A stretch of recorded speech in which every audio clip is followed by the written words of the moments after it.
అచ్చంపేట మాజీ ఎమ్మెల్యే గువ్వల బాలరాజు బీజేపీలో చేరారు. ఈ సందర్భంగా Medchal urban builder cell convener Prasad మర్యాదపూర్వకంగా సమావేశం నిర్వహించారు. ప్రజల మధ్య ఉండి కష్టసుఖాల్లో భాగస్వాములు అవడమే నిజమైన నాయకత్వమని గువ్వల బాలరాజు పేర్కొన్నారు. జీహెచ్ఎంసీ పరిధి విస్తరణపై ప్రజల్లో ఉన్న అసంతృప్తిని ప్రస్తావిస్తూ కాంగ్రెస్ ప్రభుత్వంపై విమర్శలు చేశారు.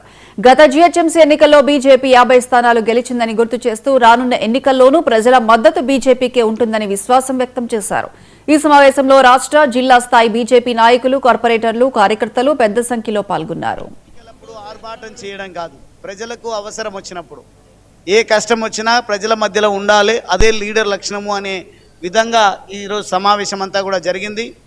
జీహెచ్ఎంసీ పరిధిని పెంచుతూ రియల్ ఎస్టేట్ దందాలను పోషించాలి, బ్రోకర్లను పోషించాలనే ఆలోచనతోన రియల్ ఎస్టేట్ దందాలు చేసిన రేవంత్ రెడ్డి ఈరోజు ప్రజల మనోభావాలకు వ్యతిరేకంగా రైతులు, అదేవిధంగా పేద ప్రజల విషయాలను ఏది కూడా పక్కన పెట్టి కేవలము పెట్టుబడిదారులు లేదంటే రియల్ ఎస్టేట్ బ్రోకర్లు పెద్ద పెద్ద బడాబాబులను పెద్దగా చేసేటువంటి ప్రయత్నంలో భాగమే ఈ జీహెచ్ఎంసీ పరిధిని పెంచడము అన్నట్టుగా ప్రజల్లో భావన ఉంది. ఈ భావన నుంచి ప్రజలను బయటపెట్టేసే ప్రయత్నం చేస్తేనేమో మంచిది, లేదంటే తగిన రీతిలో ప్రజలు గుణపాఠం చెప్పుతారు. ఎప్పుడు ఏ ఎన్నిక వచ్చినా, ప్రత్యేకించి జీహెచ్ఎంసీ ఎన్నిక ఎప్పుడు వచ్చినా గత జీహెచ్ఎంసీ ఎన్నికల్లో భారతీయ జనతా పార్టీ ఇక్కడ ప్రభుత్వంలో లేకపోయినా దాదాపుగా 50 స్థానాలను బీజేపీ గెలుచుకోవడం జరిగింది.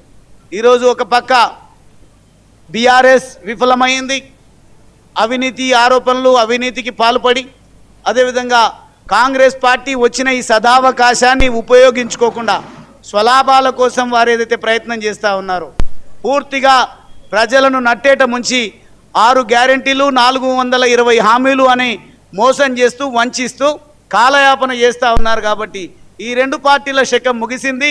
ఎన్నిక ఏదైనా భారతీయ జనతా పార్టీనే ప్రజలు ఆశీర్వదిస్తారనే విశ్వాసం కూడా పూర్తిగా ఏర్పడతా ఉంది. తప్పకుండా రాబోయే ఎన్నిక ఏదైనా కానీ భారతీయ జనతా పార్టీని ప్రజలు ఆశీర్వదిస్తారనే విశ్వాసంతోన మన భారతీయ జనతా పార్టీ నాయకులు, కార్యకర్తలు కూడా ఉండాల్సినటువంటి అవసరం లేదు.